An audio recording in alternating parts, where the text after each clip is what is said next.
Салам алейкум, хурматлы милләттәштәр, һаумыгыз дуслар, здравствуйте, уважаемые подписчики моего канала. Мне очень часто приходят сообщения из Башкортостана от наших башкир по разным поводам. В этот раз пришло сообщение от парня, башкира, который воевал в Украине. Спрашивает он следующее. Хотел бы я вам его зачитать. Оно написано на башкирском языке, но я зачитаю и потом переведу вам его. Мин оккупант, мобик. 23 елда законлы рәвештә кайта алдым. Үземдән хатам өчен бик үкенәм. Һеҙҙе ютубта 23 елдан аҙағынан 24 елдан башынан ҡарап киләм. Башҡортостан азатлы дәүләт булғас, минең һымаҡтар менән нимә булыр? Ниндәй яза бирелер? Если перевести, то он пишет о том, что он был мобилизован в 2023 году на войну в Украину. Потом оттуда по закону был, получается, возвращен домой. Себя считает оккупантом. Смотрит мои передачи в Ютубе с конца 23-го, начала 24-го года. И очень сожалеет о том, что участвовал в этой войне. И спрашивает, с такими, как я, в будущем независимом Башкортостане, что будет?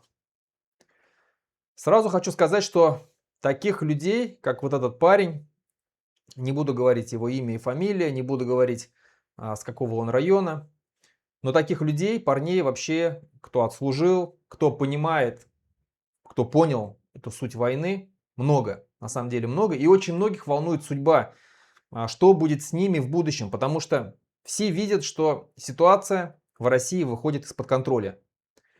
Все видят, что Россия входит в такую турбулентность, когда понятно, что ничего уже, наверное, не будет так, как прежде. Не то, что не наверное, а точно не будет, как прежде. И впереди будут большие изменения. В том числе и вполне вероятно, что будет распад России и соответствующая независимость Башкортостана. Поэтому людей волнует, парней, кто там воевал, волнует, что будет с ними. По этому поводу Комитет Башкирского национального движения за рубежом уже делал заявление в 2023 году. Я бы хотел вам его зачитать. Коротко отрывок из этого заявления. Оно было 20 марта 2023 года. Начинается оно так. Уважаемые граждане Республики Башкортостан, прошло уже более года с момента нападения фашистской путинской России на Украину. За этот год погибли сотни тысяч людей, разрушено множество городов и поселков, искалечены миллионы судеб. Никогда еще в истории человечества не было, чтобы кто-то так откровенно угрожал человечеству ядерным оружием. Чтобы фашизм называли антифашизмом, чтобы уничтожали огромное количество людей ради продления срока жизни путинского политического режима. И, то есть это заявление идет о том, что война это не наша война, она абсолютно преступная. Вот здесь такие слова. К сожалению, наша Республика Башкортостан, будучи бесправной колонией Москвы, вынуждена принимать участие в этой бесчеловечной агрессии против Украины. Только по официальным данным, более 500 мужчин из нашей республики уже погибли на этой войне. Еще больше получили ранения и увечья. Это был, еще раз напомню, 20 марта 2023 года. Тогда было только 500 человек. Сейчас уже численность погибших на этой войне, которая идет уже 4,5 года, перевалила за 10 тысяч официально признанных. Это так, к вашему сведению. Сегодня общество в республике расколото. Мы знаем, что многие из вас втайне осуждают войну. Мы понимаем, что открыто выступать против войны в сегодняшней фашистской России опасно и может повлечь очень серьезные последствия для самого протестующего. С другой стороны, мы видим, как многие из граждан Республики Башкортостан участвуют в преступлениях Путина и его преступной банды. Есть те, кто воюет на стороне российских оккупационных войск, есть те, кто агитирует других граждан республики воевать на стороне путинского политического режима и всячески участвует в откровенной фашистской пропаганде. Таких людей мы знаем, их много. Уважаемые граждане, Республики Башкортостан. Ряд мировых государств признал Россию террористическим государством. Список государств, признающих Россию государством-террористом, все время расширяется. Здесь говорится о том, что уже Международный уголовный суд в Гааге выдал ордер на арест Путина. Это говорит о том, что противостояние всего цивилизованного мира против преступного путинского режима вошло в завершающую стадию. Никто больше не будет вести переговоры с преступником Путиным. Никаких уступок тоже не будет. Коалиция мировых стран во главе с Украиной неумолимо доведет дело до конца, и режим Путина будет свергнут. Вы все будете свидетелями этого действия. В принципе, так и происходит. На дворе 2026 год. Мы видим, что никто не собирается вести с Путиным никаких переговоров. Россия неуклонно продолжает проигрывать эту войну. Идет вой со стороны военных пропагандистов, военкоров различных, которые говорят, что все плохо, все пропало, на фронте полная беда. Идут удары украинских беспилотников, ракет по всей практически глубине России, вплоть уже сейчас до Омска дошло, а это Сибирь. И Россия ничего не может этому противопоставить. Мы обращаемся ко всем гражданам Республики Башкортостан, вне зависимости от его национальности, вероисповедания и социального статуса. Мы обращаемся к представителям башкирской власти, представителям интеллигенции, чиновникам, студентам, предпринимателям, педагогам, лицам других разных профессий и ко всем тем, кто вынужден сотрудничать с властью Хабирова и Путина ввиду своих профессиональных обязанностей. Крах путинского фашистского режима предопределен, а страну ждут великие потрясения. Расплата за все преступления, которые совершил путинский режим, неминуема. У вас еще есть шанс встать на сторону добра, пока еще не поздно. Всем, кто не участвовал. И вот здесь мы как раз говорим о том, о чем спрашивал вот этот вот парень, башкир, в своем сообщении меня. Вот ответ здесь. И в принципе наше мнение, оно не изменилось до сих пор. Всем, кто не участвовал в преступлениях против гражданского общества, от чьих рук не погибли или не пострадали люди, кто не запятнал себя в откровенной фашистской пропаганде, кто не участвовал в агитации людей для войны с Украиной. Ну, я бы здесь добавил бы тех, кто не участвовал в пытках людей, всех, кто не участвовал в грабежах на территории Украины. Всем вам мы гарантируем амнистию после прихода к власти национального правительства, то есть независимого Башкортостана. Все военнослужащие из Республики Башкортостан, кто принимал и принимает участие в войне с Украиной, проходя службу по контракту, кого мобилизовали из дома, все они, если не были замечены в преступлениях против гражданских лиц и человечества, в убийствах мирных жителей, мародерстве, в пытках и бесчеловечных обращениях против украинского народа, после тщательной проверки будут амнистированы. Но для этого уже сейчас вам необходимо прекратить воевать на стороне Путина и отказываться исполнять преступные приказы ваших командиров. Военнослужащие добровольческих военных формирований амнистии не подлежат. Здесь вот такое заявление было в 2023 году сделано нашим комитетом. Я думаю, что ничего не изменилось с того самого момента. Кроме того, что Россия все больше и больше погрязла в этой преступной войне. Количество погибших из Республики Башкортостан увеличилось в 10 раз с того момента. Уже перешагнуло отметку официально погибших 10 тысяч. Еще без вести пропавших 6 тысяч числится. То есть, скорее всего, а это практически 99%, что это погибшие люди уже. То есть, количество погибших перевалило там за 16 тысяч. К 17 тысячам приближается. Вот цена, которую платят Башкортостан и ее жители, участвуя в этой войне. Почему у людей начинают сейчас возникать вопросы, что с ними будет? Потому что все видят, что крах неминуем. Уже сейчас понятно, что ничего Россию уже не спасет. Даже если она остановит эту войну, хотя мы слышим, что Путин из раза в раз в своих заявлениях повторяет, что война будет продолжена до победного конца, все цели спецоперации будут выполнены. Хотя даже теперь уже ее называют не спецоперацией. Недавно Песков сказал, что это уже война. И вполне возможно ожидается после выборов в Думу в сентябре, которые пройдут в этом году, вторая мобилизация. Это говорит о том, что конфликт будет расширяться. военные действия будут расширяться, количество погибших будет увеличиваться. Но это тоже не спасет, никакая мобилизация уже не спасет Россию. Она является страной-изгоем, страной-преступником, как в этом заявлении написано. Ее власть признали террористической. Поэтому крах России неминуем. Никто санкции с России не снимет. Санкции душат. Тогда еще Украина не могла бить по территории России. Сейчас она это делает ежедневно, практически ежечасно. Никто тогда еще не ощущал никаких ударов в глубину России. По Башкортостану тогда никто не бил, когда это было заявление сделано. Сегодня это в порядке вещей, что по Башкортостану бьют. Есть уже погибшие.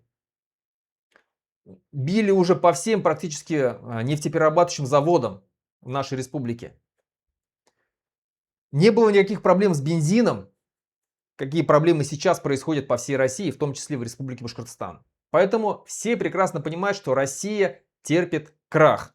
Сейчас даже недавно было опубликовано интервью олигарха Мельниченко, который тоже, его интервью было сигналом к тому, что Россия хочет мира, что Россия готова к переговорам и так далее. Но никто, еще раз говорю, никто не будет вести переговоров. Они сейчас делают попытки, как говорится, закинуть удочку, чтобы проверить европейское, мировое сообщество к тому, что вот Россию готовы простить.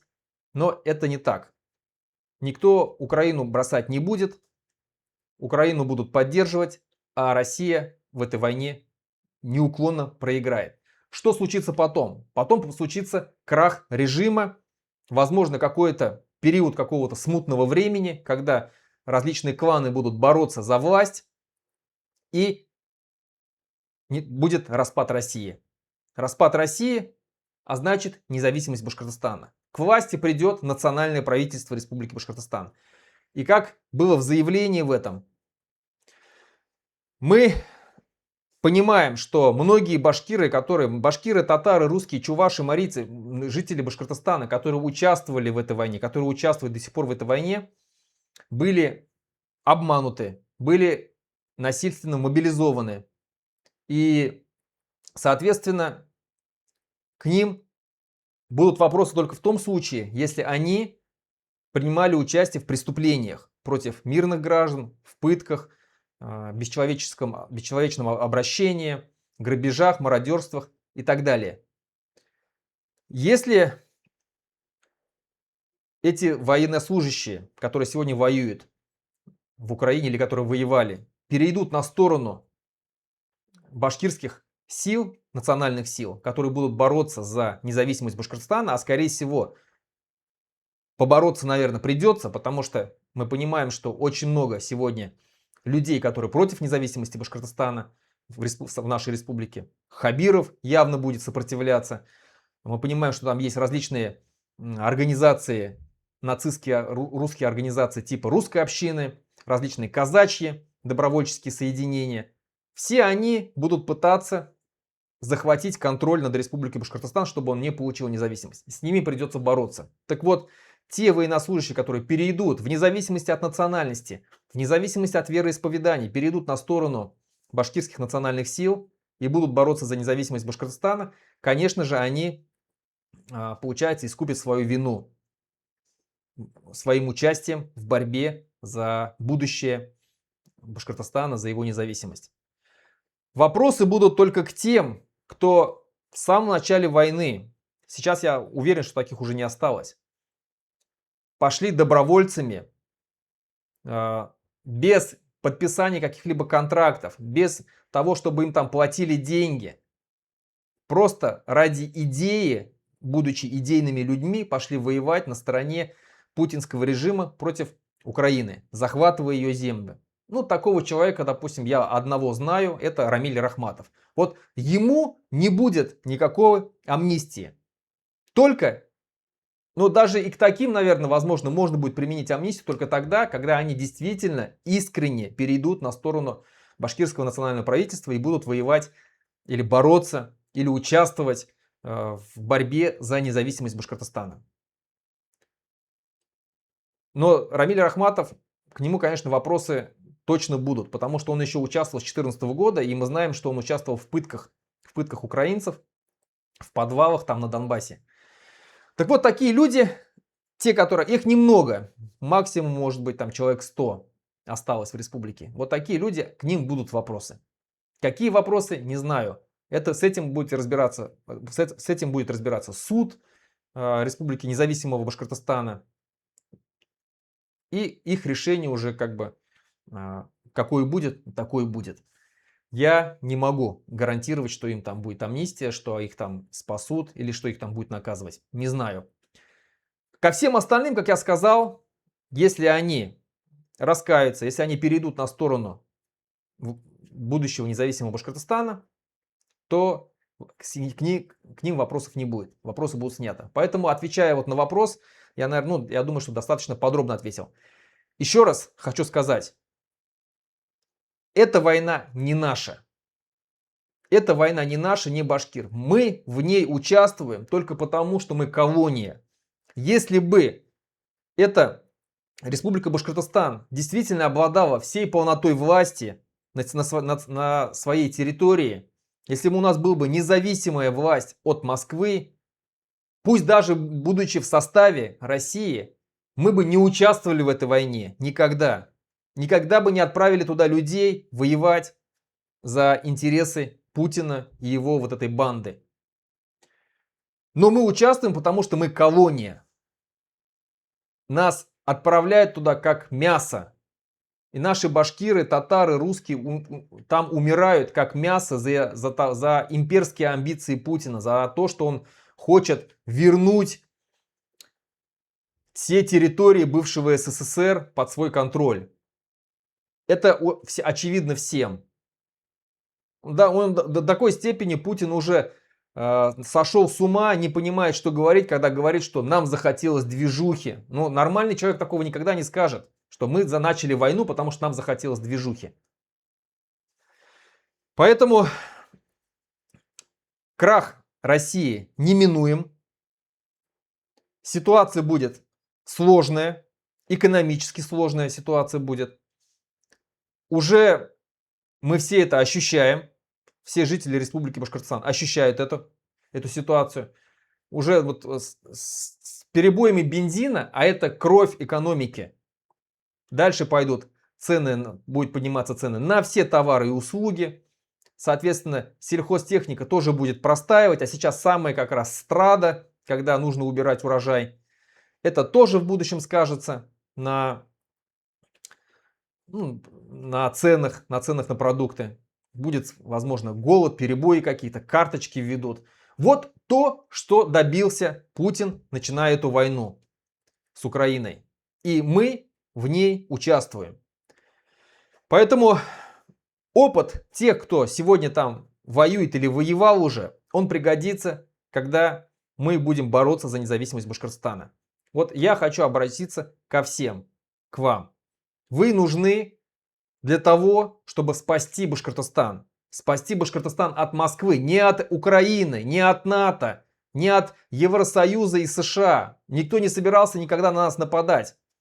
И не нападал бы, пока Россия не начала войну, пока Путин не начал войну, пока Москва не начала войну. Уфа точно не начинал эту войну, Башкортостан точно не начинал войну, башкиры точно не начинали эту войну. И, как говорится, мы здесь участвуем только как колония в этой войне.